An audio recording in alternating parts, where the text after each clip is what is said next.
All right, this is a very informal conversation, so we'll keep it that way. In fact, we're missing one of our directors who will join us in 2 minutes. He just ran out for a second.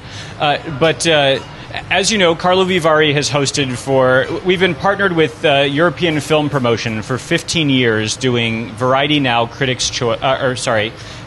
Critics' Choice Europe Now. And the idea has always been to select 10 films that play in the festival, to invite their directors, and the directors themselves are their first or second features. So what you'll sense in this conversation, and also if you have a chance to see as many of the films as possible as they show over the course of today and tomorrow, is really a variety of exciting new voices working in different genres and different styles, telling very different kinds of stories from countries all over Europe. And it's sort of a cross-section, I think, of what we find to be exciting in European cinema today. Before we start, I think it might be nice to just show the trailer for this section. That'll give you a little bit of a taste, since this conversation is happening before any of the films have shown in the festival. The monitor here, and anywhere you can see a monitor, will show just a short sort of clips from the various films, and then we'll sort of we'll have a kind of casual conversation, inviting questions from you as well about who these guys are, how they got to where they are, and where they see themselves going. Macondo, directed by Soudabeh, here to your left, my right, shows tomorrow morning.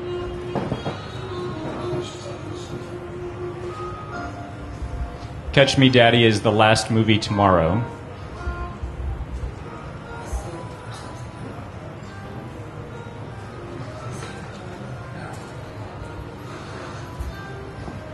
The director of Blind is not on the panel today, but that movie shows, I think, at 9:30 tonight.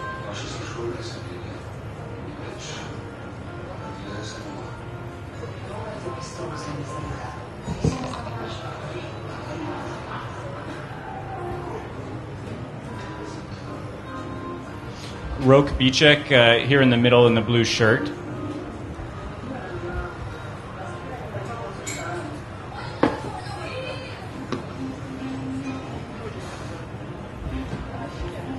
Noaz Deshi is here in the white shirt.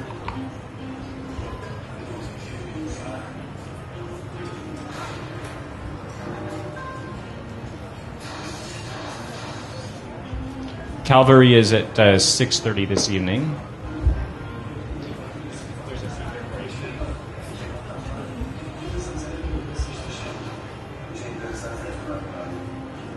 Andre just sat down second to the end there.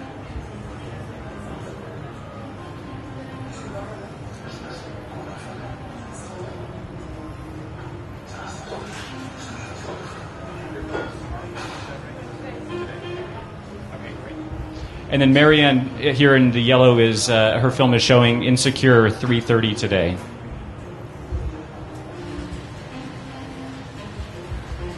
All right, so that's an enigmatic sort of taste, maybe, but so we have 7 of the 10 directors with us this morning. They will all be present for Q&As after their screening. Here we're going to do sort of just a general sort of get to know each other, and we'll keep this very informal, where you guys have a chance to join in if you have questions as well. But we have just the 2 mics between us, so we'll have to share, but feel free to sort of respond to one another. I think what I'd like to do is sort of just get a sense of the background of everybody here.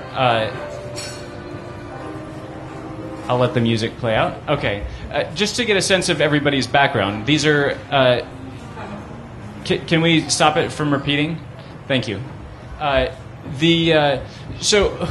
How many of you went to formal film school before sort of becoming directors? I know quite a number of you. Just raise your hands if that applies to you. Well, Marianne, pick up the mic. Marianne probably went to more film schools than anybody here, right? Soudabeh, you mean me? I'm sorry, Marianne, Soudabeh, of course. No, actually, it's funny. I did 2 things. I studied theater and film studies, in Vienna, where I'm based, where I grew up. And many years later, I did like a postgraduate short program at UCLA Extension. But it's not a formal film school either. None of those is a formal film school with at least 6 years of making several films, having a graduation film, things like that. So that's why I was sort of, I don't know.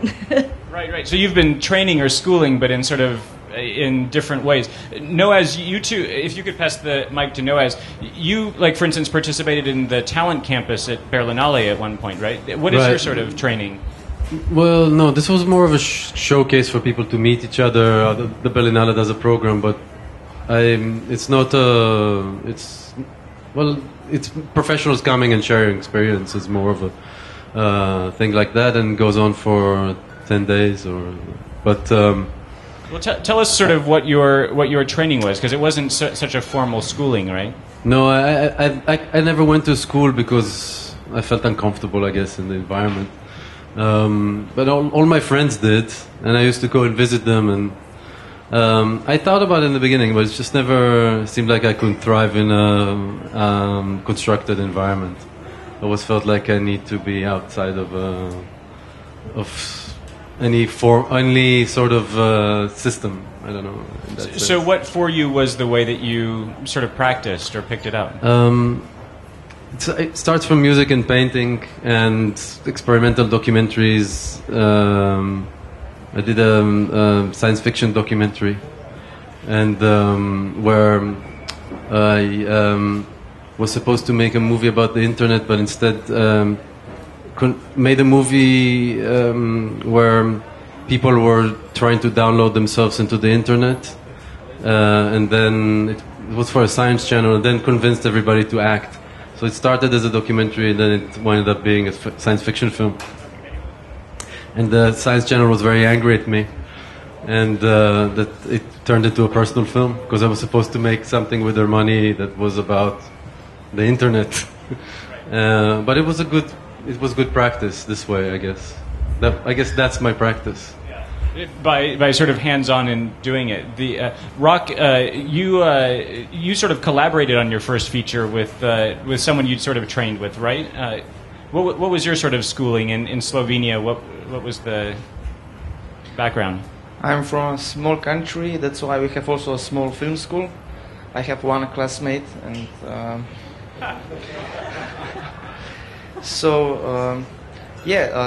the director with whom I co-wrote the script was your guest here 4 or 5 years ago with a trip,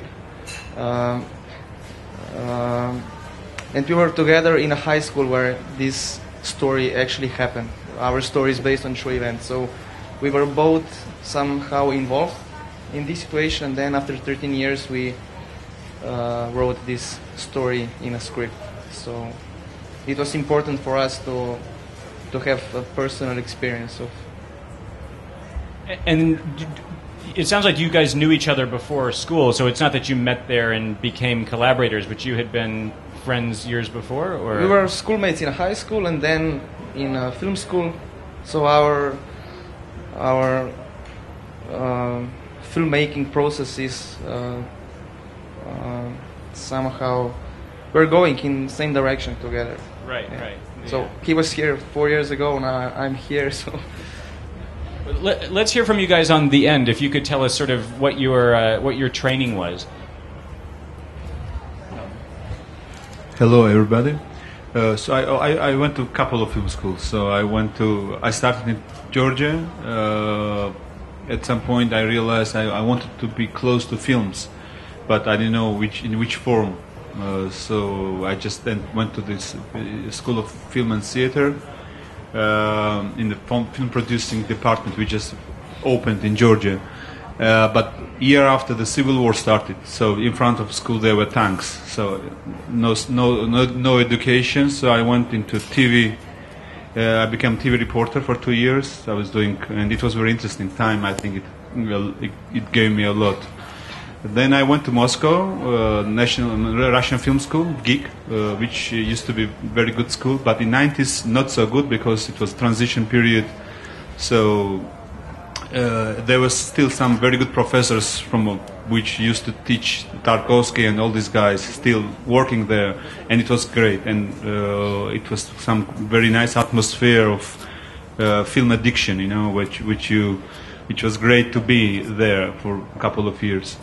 But as practical skills, I don't remember learning many things there, and that's why probably then I had chance to go to New York, and it's a long story why, but I ended up in New York. I went to this in New York University, NYU film school, and that's probably where I started doing that kind of films which I'm doing right now, where I found kind of my what's interesting for me in filmmaking, and and also the teacher who was my professor there, he was also from Russia but immigrated in the States end of 70s.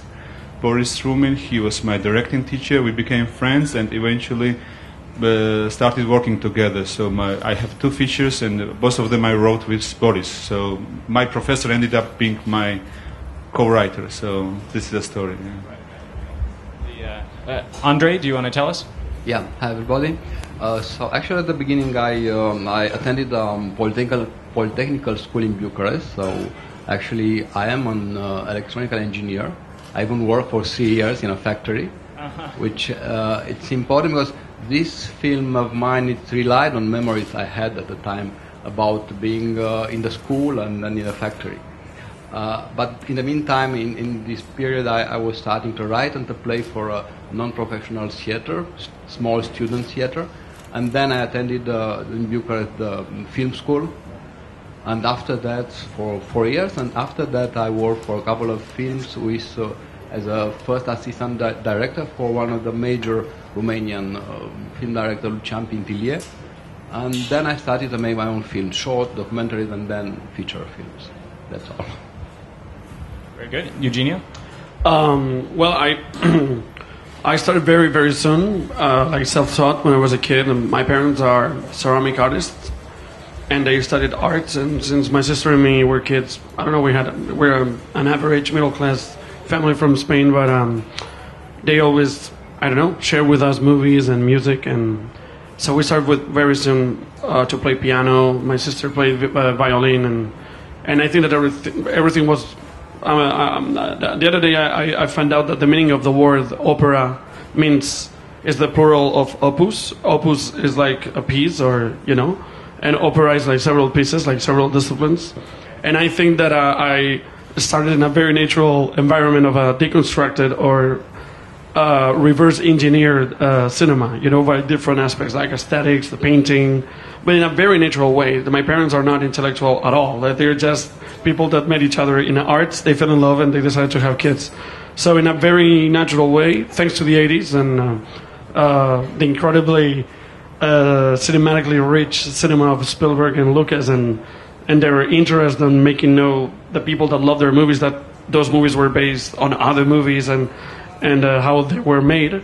Suddenly there was a lot of information about Star Wars, how it was made, the models. And it's funny, I have to say that when I was a kid and I saw the making of Empire Strikes Back, and I saw these guys in San Francisco with models blowing up them and with beards and Hawaiian shirts, and here I am within 36 years old and making a movie with Elijah Wood. And so yeah, in my case it's more about I have no choice. It's the best era for any kid that wanted to make movies. You got these movies that were so good, better than what it was required. And from there I went to Tarkovsky and Dreyer and other stuff. But I think that when I finally went to film school when I was 17, 18 years old, right after high school, I never went to college in Madrid.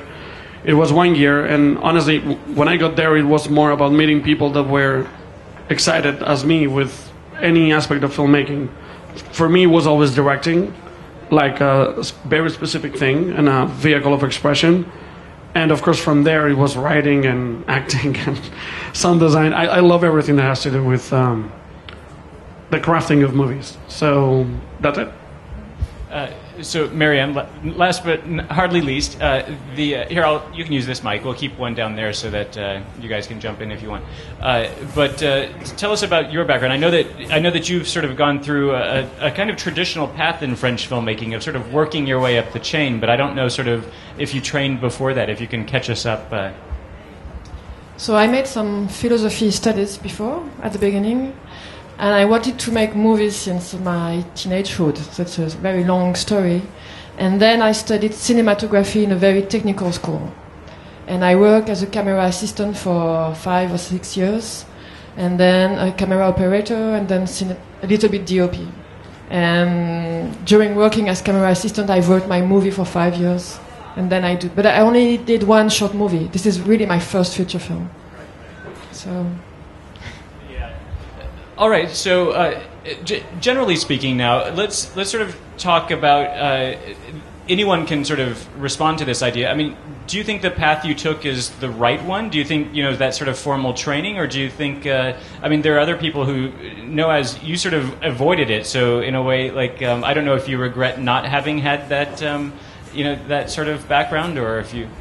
I think that the big benefit of going to school is maybe not necessarily the skills, but the partners you acquire, and because I think the technical skills you can probably get within half a year of focusing on those, but the partners are really valuable, and that's something I always envied with people that went to schools, that they found long-term partners to work with, and when you try to figure it out, it takes a longer time to know who to work with. You don't have the database, and you have to figure out. So you wind up doing a lot of stuff yourself as a default, and it takes longer to do things that way. Yeah, I have to say I totally agree with him that with all due respect to the people that was teaching me that year in Madrid, it originally was going to be 3 years, and in the first year it was like a total revolution. Like I must say that I made one short film in 3 movies, long feature movies, and I still work with the same people that I met in 1995 in Madrid. Not because, of course we have variations, and sometimes they are not available because they are very successful in their... I'm talking about 2 or 3 people. And yes, I agree with him. I think not the only, but the most valuable thing about going to film school, the sooner the better, is meeting people that you can share interests with and grow together with common interests. Yeah, I think he's perfectly right. I mean, in terms of connections, what I had in school, that was my first producer for my first film. Came from this line. I mean, he was the DOP, and we met in the school, and he knew me, so it was easy to convince him to produce me. But on the other hand, the most important school for me was, the 3 films I did with Lucian Pintillier, because I learned how to act with actor, how to act with a team and everything. So that was the true school in terms of art, I agree. I think that the most important thing is to find someone who can, from whom you can study something, because there's so many examples of, Hitchcock watching how Murnau worked, and Fellini working with Rossellini, and Visconti with Carnet. So it's like this system, because I think it's important, or Antonioni with Carnet. I remember Visconti with Renoir. Did you have a specific mentor yourself? That's why the teacher at NYU was my mentor, Right. Because without him, school would have been great because of this discipline, and you have to work, and you have to make these short films, and you learn. You go through the stress of being that you have this schedule, you have to deadlines that you have to finish the film, which is great. It requires certain skills, and you become a little bit professional in that way. But still, the most important thing, I think, school is not necessary for me. The most important is to find person from whom you can see how he works. As we just mentioned, that working on 3 films, I think. Watching films and having someone who can, put you on the right path, that's, I think, and life experience, I think you have to have some experience, work in a factory, philosophy, all this stuff. This is great, I think. Right. In some ways, I think film school can deprive people of that. It's like the Marianne or Soudabeh, would you like to, whether you had mentors or? Not about mentors, but film school gave me also something else. It's a job. Because I learned how to be camera assistant, so it's a way to earn your life. And we all know that being director is not the good way, not the easiest way. So it's a good thing to have like technical knowledge, and which was very new for me. So, but in this school I had no mentor, no. But I found friends and crew. I actually think this is just personally for me, and I did have education, but it was not a formal film school. I think for me it was good. And for me, I'm not that young as to be a young filmmaker, but I think having time to, meander through life and experience different things was the best school for me. For example, I worked as a social worker a few years back, which the experience influenced a lot or helped me a lot with making this film Macondo. So it was not even something by choice. I somehow stumbled into it. I needed a job, and it was just the right job at the moment. And also sometimes even really hardships or bad things that happened to me in life, or the experience of being a migrant as a child and so on, which made it much harder to start a classical career. Or even, for example, I think I had very low self-esteem when I came just out of high school, and I didn't dare to be an artist or a filmmaker, and that's due to my biography. But now, looking back at it, I think that this whole experience influenced in a way could make me a mature person to be able also to be an artist. So I think it's not a bad thing. It doesn't have to be always this straightforward. You come out of school and then you do film school and then you have this tac film career. For me, not doing it the classical way was the right way, and it was actually good. Helped me a lot. To sum up, I can say the same as Noah. In 4 years, I managed to get to know all people in film industry. There are not a lot of people there, and the most important thing is that the relationship with actors, because our film school is connected with actors. We have 10 actors and 2 or 3 directors in a year, and I think this was the most important thing, that we get to know each other really well, and with a lot of them we shot some short movies, and it was good practice for learn how to direct an actor with your young fellows. One thing that I realized that we all have in common here, I think that it's very different to have the mindset of in the United States because of the organized industry.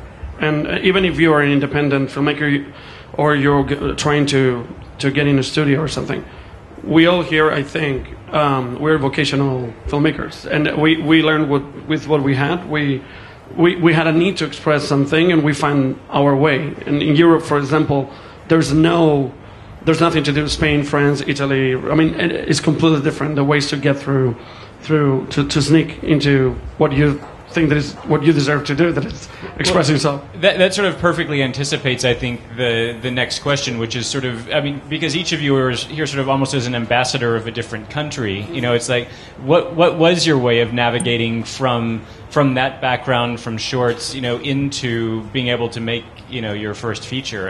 I don't know if, did it come easily to any of you? I mean, these were all kind of, interesting fights in a way, Well, maybe since you're holding the mic, you had sort of an interesting sort of opportunity where you met a lead actor who sort of made things a little bit easier on you than they might have been if you'd been working in the Spanish language or differently. Do you want to tell us a little bit about that story? Well, before Grand Piano, for example, everything has been, when it comes to, everything is changing so oftenly that if you just talking about Hollywood, how it works. In the last 15 years, it has changed 7 times. And for example, Spain, like any other country out of the U.S., it was completely irrelevant in terms of box office or anything, or even talent. I remember that in the second half of the 90s and the early 2000s, Hollywood was paying attention to talent that came from France, and that was a matter of fact. You could see talent agencies going after French directors. And I didn't know why. I thought, what these guys have that we don't have, and it had to do with the industry. I mean, France has the best organized industry after the UK, but in the UK it doesn't count because it's English speaking. So there's a lot. I could be talking for hours about this because, but basically, when it comes, the good thing about Spain is that for me being a teenager, because of the subsidies, there was a lot of producers that made movies just to make money and don't giving a damn about the movie that they were producing. Because the moment that they released the movie, they already had their piece of the cake. And that was a very good opportunity to, hey, if you don't mind, I'm here. Because we're going to be incredible partners. I'm not going to make money, I'm just going to make my movie. You don't care about the movie I'm going to do. And I think that even in my generation, all the people that had the chance to make a movie, our first movie in my case was in 2004. When it comes to Spain, even with producers that wanted to make something, they realized that there was not an organized industry. I mean, it wasn't that there was nothing like pre-sales or knowing what you were going to do with the movie. There was no plan based on P&A or in promoting the movie. All the budget is about making the movie and that's it. And then suddenly it's there, and if people like it, maybe it stays in some theaters in Madrid and Barcelona. But with that, I didn't think too much about that. I just thought that there was an opportunity to express, and I took that chance, and I tried to do my first and last movie as crazy and bold as I could, because I knew that by definition it was not going to be relevant, industrially speaking, because of the lack of industry. The thing is that suddenly in 2006, I don't know why, for a combination of elements, TV channels putting money, and movies like The Orphanage or producing Pan's Labyrinth, Guillermo del Toro, going to the Oscars for the best script, suddenly Hollywood decided to say, wow, Spanish talent, they got all these things that we didn't care about before. But because of the crisis in the US too, and the fact that when it comes to financing, nobody from the studios wants to get risks, they couldn't say no to all the bonus things that they had for financing a movie, like subsidies from the Ministry of Culture, TV channels in Spain, and suddenly that was percentages that they never thought about, and they started to keep that in mind. That's why Steven Soderbergh was able to do the Che Guevara movie. He did it. It's a Spanish production, but it's the biggest production he has ever attempted to do, and he didn't make it with American money. He did it with a Spanish movie.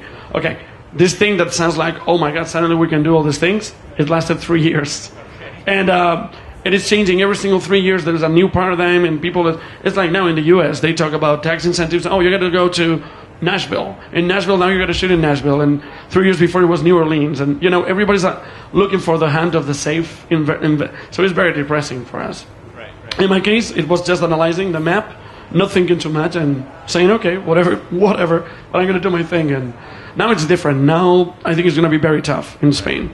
Well, you made a very commercial movie. I'm curious, in the case of Georgia, Romania,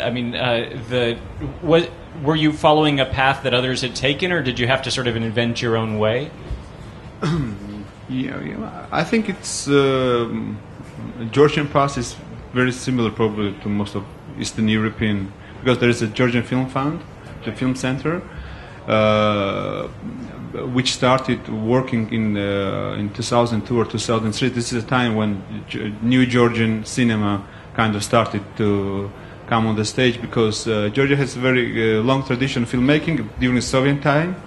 Very good filmmakers doing the films, but at the time it was like Soviet cinema, Russian cinema it considered, but it was Georgia. Had its own very strong studio, but then in the 90s, with the independence and these wars and stuff, so studios stopped working, and only with this film center, little by little, we started to do our first films. That's how I made my first feature film. So I applied to the film center, I got some money from them, and then the rest, just a couple of producers joined it, and that's, So it's like very low budget films, and for the last movie, for example, half of the crew didn't have salaries, so it was just we just made movie, and then I had to make lots of other stuff, commercials, to make living. So but I understood that I need to do it because I have to make my next film, and because we're learning, it's first and second film, and I think all the films you're learning something,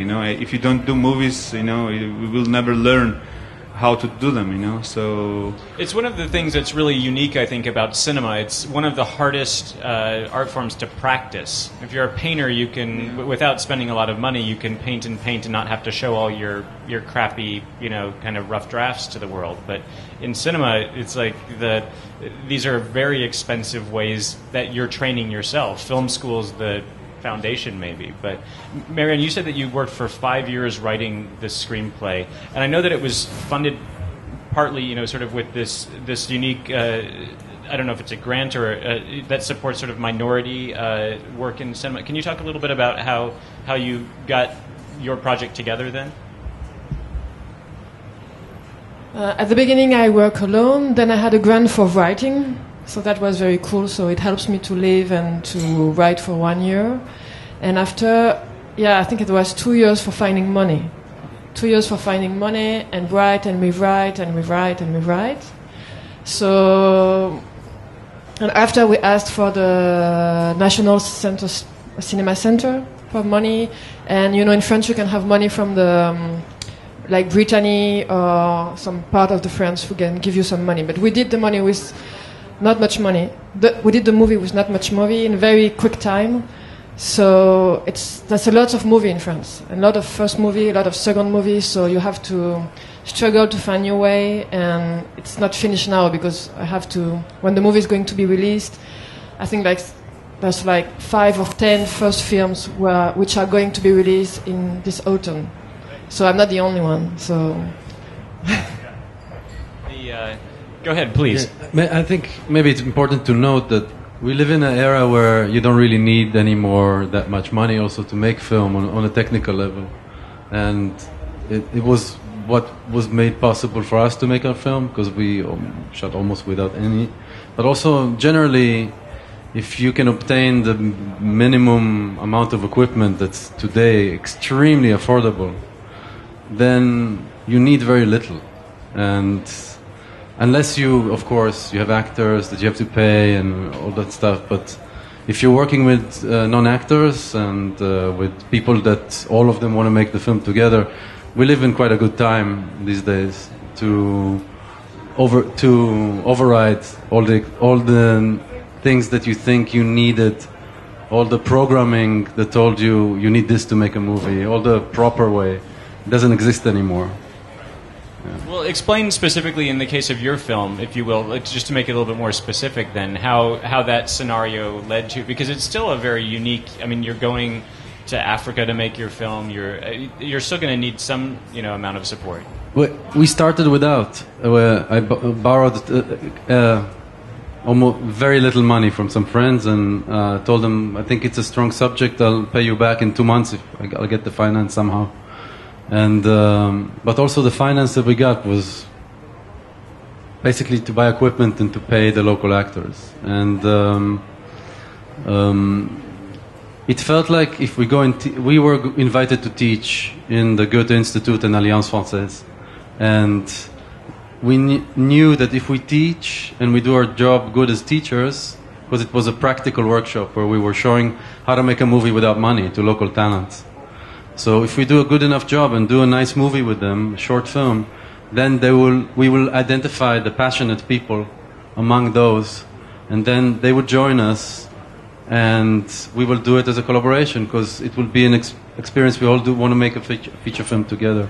And it was built on that as a guiding principle, that if we kind of, very communistic idea maybe, of we all share the pot and we do it together. But we had no means. It was just getting everybody involved based on the subject, based on the necessity of the subject. Yeah. Well, for the benefit of people who might care to see your movie, it's a very unique subject. Just give us a sentence or two about what you were... Well, the film takes place in East Africa, and it's about 2 African albino boys on the run because... in East Africa, and also in the West, albinos are hunted for their body parts, because you can sell body parts of albinos for $50,000 in a country where the annual income is maybe $500 sometimes, which created an economy and an insanity where people see it as a way to get out of their poverty. Or the belief in that those body parts give you magical properties, that each body part could solve another problem in your life. So the local community felt it's a very important story to tell, and we all came together and we managed to convince an entire village to participate in the movie, and local former criminals, and so people are playing things that are very close to their own life. It occurs to me, I'd like to open the conversation up to the audience if you guys have questions for the filmmakers, but I'm sort of springing that on you, so I'll give you a minute. But maybe we can sort of hear a little bit about each of the films that you made, just as you may be still making your schedules or deciding which of the films you want to see in the festival. I can vouch for the fact that all 10 films in this program are interesting in their own different way, but I don't know which ones are your specific taste. You know, maybe we'll just sort of pass the mic, and the way to approach it, rather than having you pitch your project, is maybe like what drew you to the film that that we've chosen here. We'll just sort of maybe pass the mic along. Actually, let's pass it this way. Rock, do you want to tell us? You had mentioned already that this story came out of your high school, but tell us, what incident it was that inspired it. After a suicide of one girl, her classmates accused a professor that he's responsible for her death and started a rebellion. And that happened. Yeah. And we shot the movie at the same school where this happened and where I was going in this high school. So this is basically the plot. Right, great. And Sudebe, you mentioned that you had done some social work that led you sort of to the subject. Tell us. Actually, the social work was already part of the research. It didn't lead me. It's set. The whole movie, almost all of it plays in a refugee settlement outside of Vienna, and I heard about this place and was fascinated by the place. And I made documentaries, 2 long documentaries before that film. So I was interested in doing something that used documentary techniques or just the way of working with non-actors, but making a fiction. And so I developed the story out of this refugee settlement. And it's the story of a Chechen boy who is 11 years old and grows up there and has lost his father and needs to be the man of the house. But what drew me to it was, it's a very, maybe places like that, you can find them all over the world, but it's still very unique. It's very universal, I think, but it's also very unique locally for Vienna, because over 2,000 people live there, like in a ghetto outside the city, and there are all different generations of refugees of the last 60 years. So basically everyone from every war on this planet at some point ended up there, and now most of them are from Chechnya, Afghanistan, and Somalia. This is the most population. And so I worked with people's real life stories to develop the script. And that was also my fascination, to keep it really close to the reality. Right. And Macondo, the name of that neighborhood, is the name of the film. Exactly. That's the nickname of the neighborhood. It's not officially called like that, but some Latin American refugees from Chile called the place like that after Garcia Marquez. Macondo is the name of the village in 100 Years of Solitude. Okay, so that's how it came to that name. All right. We'll pass the mic that way, and Marianne, I'll give you this one. The movie is a portrait of a guy, multi-layered character, and it's a story of someone who is looking for his place in the world. And he's working as a security guard, and this job doesn't suit him at all. And I wanted to speak about a complex character, trying to change, trying to find a way to live his life. And I thought that private security, which grows more and more in France, but here also and everywhere in the world, was a good point, a good place to speak about the society today. So that was the beginning.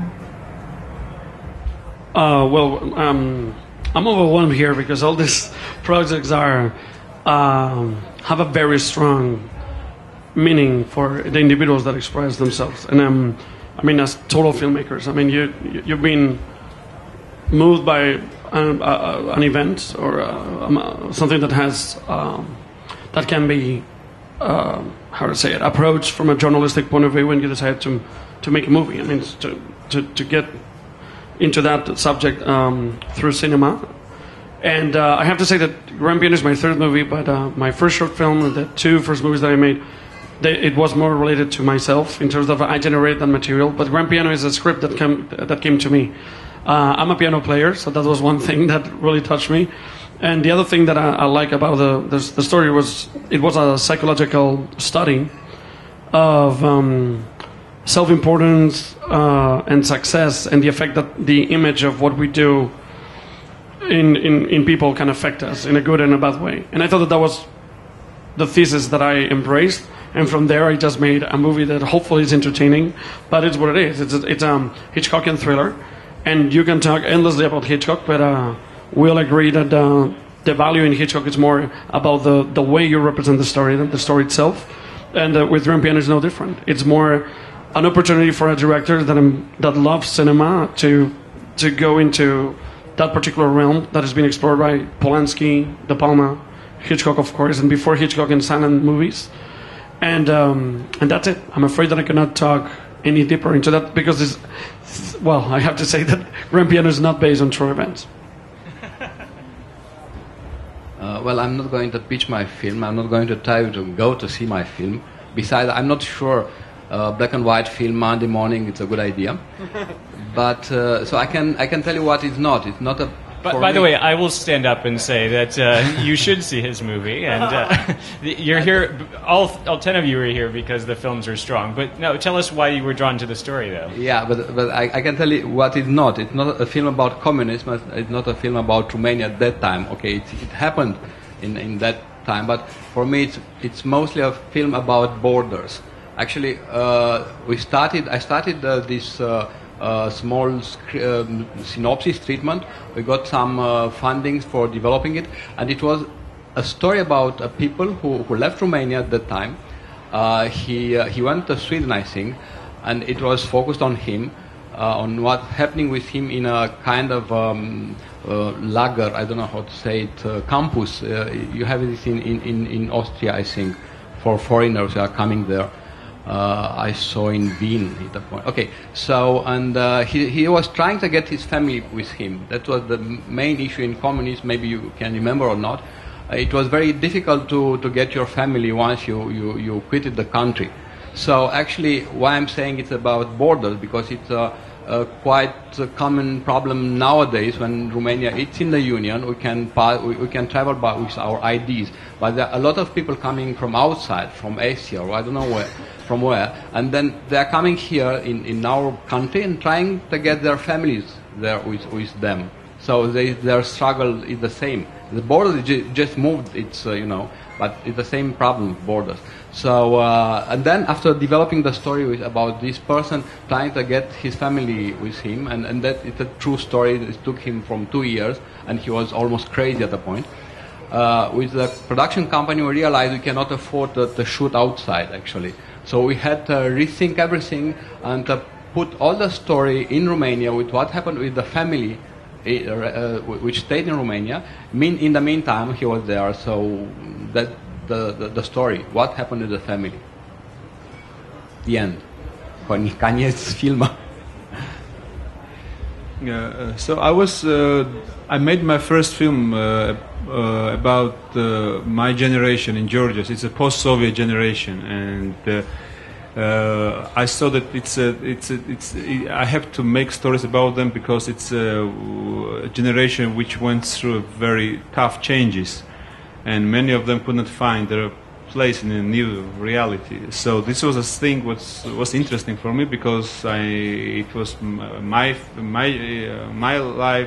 life of my friends. So I made first film of a drug addict who is a kind of victim of these huge changes, And after the film was finished, I remember there was a premiere, and then me and my friend went to have some drinks, and I realized that I have to tell a little bit more about this lost generation thing, and I told to my friend that let's make a movie about you, because he's in the 40s.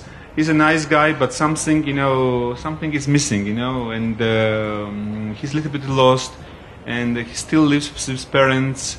He's kind of looking for love. It's a person who is a little bit lost. And I thought there's a story which is the possibility to tell a little bit of sad story, but with humor. And I understood that let's make a movie about the life which is around you. I remember this very clearly. This first idea came right after the first film, opening night of the first film. So I tried to explore this generation thing and to show contemporary Georgian life, but through the mixture of comedy and drama. I think this is what interested me, and that's how we started. Yeah. Do you guys have questions for? Go ahead. Hi, this is a question for probably all of you. I wanted to ask how you deal with disrespect on the set, because I was directing some music videos and short movie, and I find out the biggest problem for me is disrespect from people, especially when you're making indie movie production. Because if you have a crowded scene, some of the people just feel like it's their free time. Of course, you have some people who are really helping you with it, but how do you deal with it? Because I really didn't want to get anger on people, because of course they are here in free time and helping me with my movie. But once I get so far that I was physically attacking some guy, and then first I was polite. I told him, please don't ruin it. I wrote 14 version of script. Please don't ruin this, and like this. But I ended up fighting, and it was really bad. So that's my biggest question: how to deal with disrespect from people. I think all of us has some, stories having problem on the set, and the situations are different and handle them differently, The best advice to work with friends and the colleagues but it's not coming very fast. So after, some time, you just find people who you feel comfortable with. But otherwise, you have to be tough, and just if you can't work with someone and just fire them, there's no other way. I think, it's very simple, probably, But it requires, I think, some diplomatic skills and everything. But at some point, you have to be very clear, yes or no. And if you can't work with a person, you just don't work with him. I don't know. So, yeah. I think just don't have anybody on set that doesn't want to be there. That's spend time casting and make sure everybody's there for the right reason. Then you won't have any problems. But you had to handpick. It's true that I think one of the big part of our job is to know how to choose people, actors as well as a technician. And it's true that you have to find people. I think one of the good choices is to find people in the same level as you. So you're beginning and you choose beginning people. So they're not explaining you how to do, and everybody is risking their life in a way to make the movie. This is how I feel, but to me, it sounds like an advice, and it's very not well perceived to give advice to people. But I'm gonna say it. Fuck it. It's. I think it's important that you must be questioned by people that knows you from a long time, people that is very close to you, because those are the ones that you have to be able to listen to and don't give a fuck about what they say. You're not going to respect somebody that you just met for the first time. And that's a bad thing, even if it's a good thing. What I'm saying is that to me it's always a bad sign when I see the film director along their career, they've been changing constantly of a team. It's always a bad sign, because they are looking for that kind of freshness that, to me, this is the way I do it. I made my short film in 3 movies with the same DOP. We're better friends now than when we met, and we know more each other. If I think that I need a new touch, there's nothing I cannot get as a new touch that we are not able to talk about. There's no way I'm going to have a new touch starting from scratch with somebody that I just met in a meeting. How am I going to be... I mean, he knows what kind of lenses I like. If I go for anamorphic, he knows, okay, Eugenio, there he goes for the 40. It's this light, low angle. He knows everything about me. And I've learned, so that's how it's called. So it gets you be better and better. So if you have a fight, you better have it with somebody you really care about, because it's always going to get personal. You don't want it to get personal with people you don't care about. So if there's always going to be pain in a way, you have to be brave and enough to not be surrounded by easy people that you can say out of here. No. It has to be complicated. You have to confront, and it's tough. But I think it's like in a relationship. It's way better to suffer in a relationship, telling the truth. And I'm not saying from a moral standpoint. I mean, you're going to hurt people, and you're going to be hurt anyway. And it's because of sincerity, way better. In making a movie, it has to be weighed in confidence and transparency, I think. I think most of it has been said, but I think making films is a lot about relationships that you build. So you want to build the right ones. You know, it can be tough, and it's always the dynamics of the people. You never know before, even if you can deal with one person really well, but the dynamics of all of them. And sometimes, I mean, I don't want to imply that it's the case with you, but sometimes it could also be because you're a young woman that some guys feel entitled to, you know, think that they know it better than you do.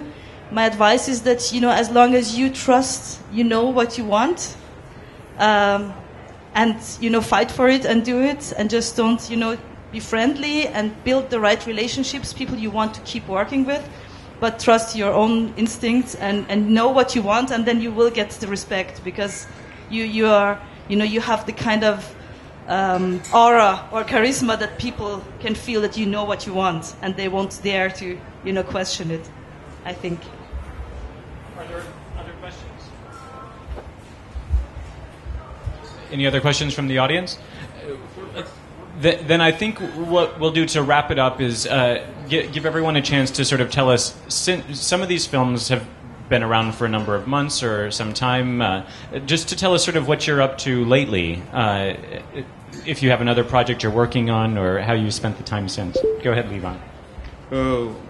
So I just finished. I was working 9 months in Odessa, Ukraine. I was shooting a TV series there. I was offered to do this stuff. I went first because of money. I needed, you know, somehow to support my family because of my independent filmmaking. So, but then I realized that it could be interesting, and we really tried our best to make this TV series as close to film as possible, you know, and really worked hard. So it was tough. We just finished like 3 weeks ago, plus all these political events just started in front of us, you know, in Ukraine, and it was very difficult experience, but also I think, you know, it gave a lot. So this is, now I'm editing it and also writing a next script, and plus I'm shooting a documentary which I started last year. So I'm working, you know. What is the series called? A series called there is no title the title. It's about it's the drama of the family, a little bit of Godfather, 24 series in Odessa, so many things.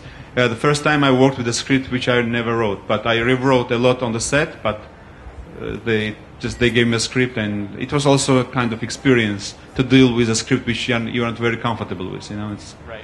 So, but also this TV series, a new thing, I also want to try how it works, you know, what it requires from the director, you know. It could be interesting, but everything starts from a good script, I think. You know, you can do decent work there as well, you know. So, yeah. All right, Sergej. Yeah, so that's for sure. Everything starts from a good script. Well, I have to shoot a short film now, and then we are developing with my producer another long feature. We just went to Norway to Sources Film Camp, if you know it. So we have to develop it until November, and we'll have the Romanian Film Fund contest again. So we have to apply, and hopefully we'll get the money. Actually, we'll get just half of the money. I'm not sure in France how it works, but we have the same kind of CNC, a Romanian National Center, which works somehow in the same way. That's all. Well, I'm attached to a project that is from an American production company, and it's a ambitious project, and the financing is closed. It's just now we are depending on the cast. If we're able to close it on time, we will start pre-production before Christmas. And if we have to wait till the next year, it's going to be like, I don't know, March or April. But in the meantime, I'm writing it's not a low budget movie anymore, but it's because it's growing a little bit, but it's below 1 million. And it's a completely opposite to Grand Piano. It's like a black and white movie about a crisis of relationship and some strange, unsolicited divine intervention. That's how I call it. So I would say there's like a dark Louis C.K. non-funny episode turned into a long feature movie with glimpses of Tarkovsky's Solaris and Stalker. So completely different to Grand Piano, and it's hard to follow, and not for everyone. And I'm very excited to be doing something that it's like the opposite to grand piano. Okay.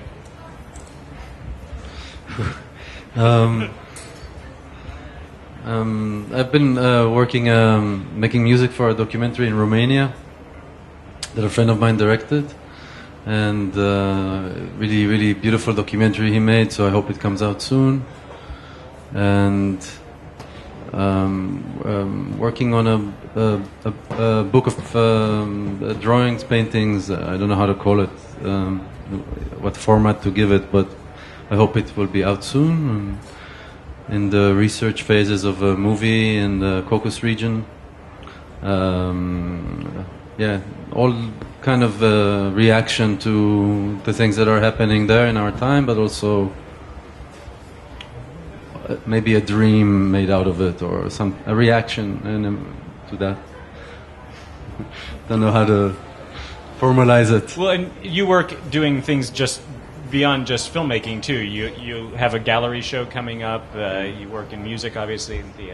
So I imagine you sort of go back and forth between these things. I think it's a blessing when something comes along. You become an employee of an idea that allows you, if you're lucky enough, to put every passion you have into it, if it's possible.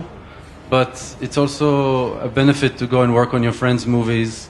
I've done second unit without a credit on a friend of mine's film, just for the sake of being there and keeping practicing, keeping busy as much as you can, or helping friends to record. Whatever you can do to keep busy is good. And and whatever comes, I don't know. It's all the same.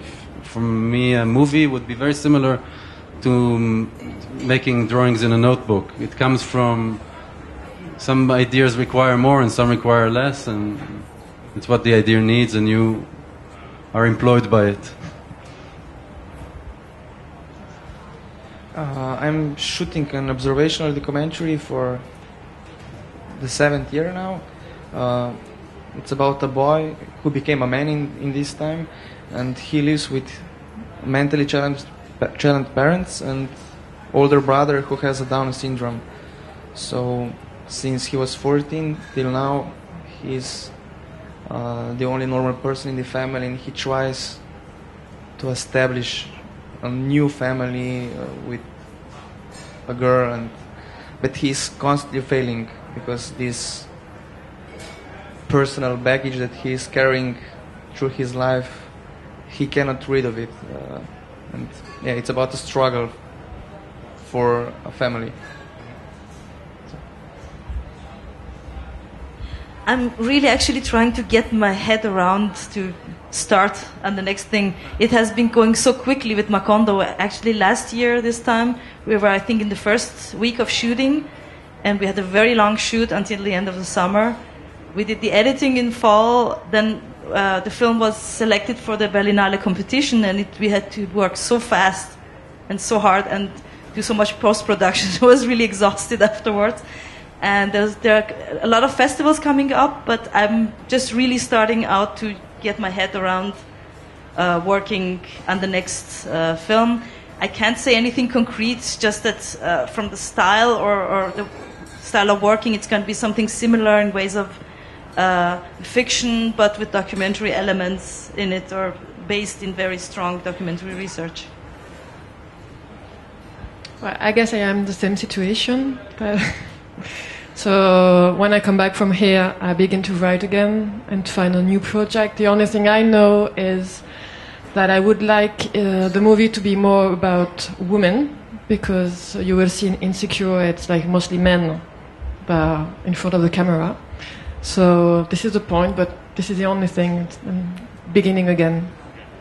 Well, Marianne, your film is very new. It just premiered at Cannes just a month ago, and it hasn't even opened yet in France. So no, and the first time it is shown outside France today. So. This is a real treat to see this film if it interests you. In fact, I should say that for all the films here, I hope you guys will take a chance to look at. So there will be 5 of the films shown today, 5 shown tomorrow. Q&As with each of these about the films themselves, so you'll get a chance to see them and have questions then. Thank you for joining us. Let's hear it for the panelists as well. Thank you. Thank you.